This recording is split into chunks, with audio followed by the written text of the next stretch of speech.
All right, welcome everyone. All right, today I'm going to talk about tourniquets. Tourniquets were once thought to be the last line of defense against extremity bleeding, life-threatening extremity bleeding on the battlefield.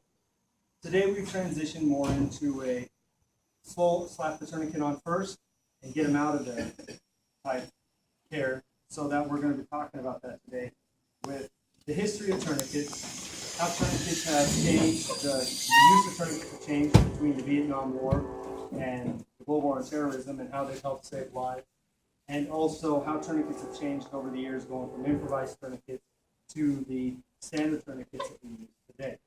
So tourniquets have been in use throughout history, ever since men have been at war with each other. There have been reports of the ancient Greeks using tourniquets on the battlefield, except their tourniquets were much different than what we see today, in the fact that they were bronze bands that were fitted to somebody with a leather strap on the inside for comfort and were tight. The disadvantages of this being that you would have to carry numerous different sized bands depending on the size of the extremity that you're trying to stop the bleeding. So that would tend to get very heavy. You'd almost need your own cart to carry around with you to carry these. Well, it wasn't until the 17th century that the French decided, hey, if I add a windlass, such as we see on today's tourniquet here, or a stick to the tourniquet, that I can twist that around, that I can take a one-size-fits-all type cloth and tie it around, and then tie that windlass, twist it until the bleeding stops. This was a good thing because it cut down on the amount of supplies needed by the medics to carry on the battlefield, and it also made it easier to know when the bleeding had actually stopped because you had more control over the windlass. Now, after World War II, we're going to transition a little bit, and we're going to be talking about how the use of tourniquets has changed from World War II to the Vietnam War to the Global War on Terrorism. During World War II, it was discovered that the time spent from when the tourniquet was on the casualty to when they got to care was too long. It was actually causing too much injury to the casualty. So they decided to stop teaching tourniquets as the initial life-saving technique and move over just to pressure dressing, bandages, and direct pressure. Now, what we saw with the Vietnam War was that soldiers were bleeding out because they weren't getting that tourniquet on in time because they were taught not to do it. So we were seeing a 7% death rate amongst those who were having wounds dealing with exsanguination or extreme bleeding. That might not seem like a lot, but when you think about for every 100 soldiers, that's 7. For every 1,000 soldiers, that's 7. For every 10,000 soldiers, that's 700.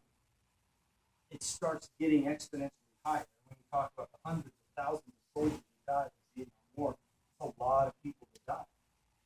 So as we were going through the Global War on Terrorism in Iraq and Afghanistan, they started going back to that tourniquet being the first choice when you find a bleeding casualty, because we have better assets today to get that casualty from point A to point B, and we have more surgeons available to us, and they're seen a lot faster.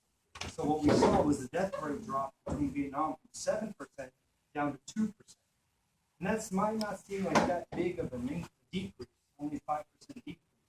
But when you start getting into those large numbers, again, that makes a difference a whole lot more.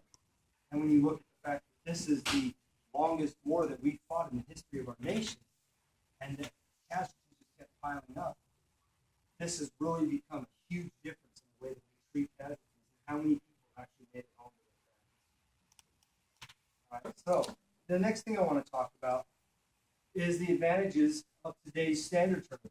The Army uses what's called a combat application tourniquet, or CAT for short. I'll be referring to this as the CAT for the rest of the presentation. Now, when I came in the Army 18 years ago, we were taught improvised tourniquets. And what that was you had a cravat, you had a stick or another rigid piece of metal or long object that you would use, that you would tie to the cravat, twist, twist, twist until the bleeding stopped. Then you need something else to tie it to to hold it in place. What that does is that means that you need at least 3 items to make a tourniquet: a cravat, a stick, and another cravat. So you can imagine that would start eating into our supplies if we had a mass casualty situation where we had a lot of extremity bleeding. So what happened is some people much smarter than me got together and came up with a way and said, what can we do to make this process easier? What they came up with was this: the combat application tourniquet, the CAT. Now this was made by North American Rescue Services, and this is a very simple tourniquet that can be used by both medic and soldier alike. You can use it for self-aid, for buddy aid. You can teach your soldiers how to apply this to themselves. The other good thing is because it's so small and durable and lightweight, is you can carry a lot of those as a medic. You can carry 20, 30 of those on your person, and it doesn't take up a lot of space. It doesn't add a lot of weight to you. Plus, the soldiers will carry that on their own. So that way you can use theirs and not dig into your supplies. So it's a good thing to have, and we like it a lot. It's really improved our treatment of soldiers, and it's really improved the general welfare of the soldiers. We've had more soldiers coming home because they've been able to apply those quickly. So in closing, what we talked about today is tourniquets throughout history. We've talked about the differences between World War II, the Vietnam War, and the Gulf War on terrorism, and the difference in the death rates between extenuation and patients being 7% and 2% or 5% decrease. And then we talked a little bit about the advantages of the cat over an improvised tourniquet. Do I have any questions from my audience? If there are no questions, I'll thank you for your time.